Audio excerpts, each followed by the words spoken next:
আচ্ছা, সম্পর্কের বয়স বাড়লে তোমরা ব্যস্ত হয়ে যাও কেন? এত বোরিং হয়ে যাও কেন?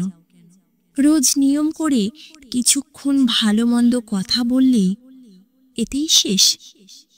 কেন?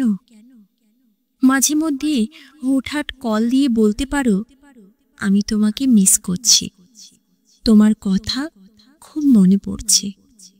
কিংবা সহজ ভাষায় বলে দিতে পারো, ভালোবাসি তোমাকে। সম্পর্কের যত্ন নিতে শেখো। প্রিয় মানুষটিকে নিজের সর্বোচ্চটা দিয়ে আগলে রাখো।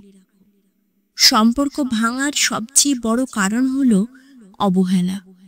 সম্পর্কের বয়স বাড়লে প্রথম অবহেলার নাম হয় ব্যস্ত আছি।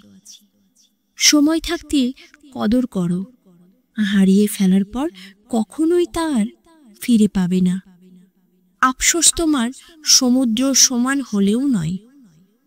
সম্পর্ক সুন্দর রাখতে সময়ের প্রয়োজন হয় না, গুরুত্বের প্রয়োজন হয়। গুরুত্ব দাও।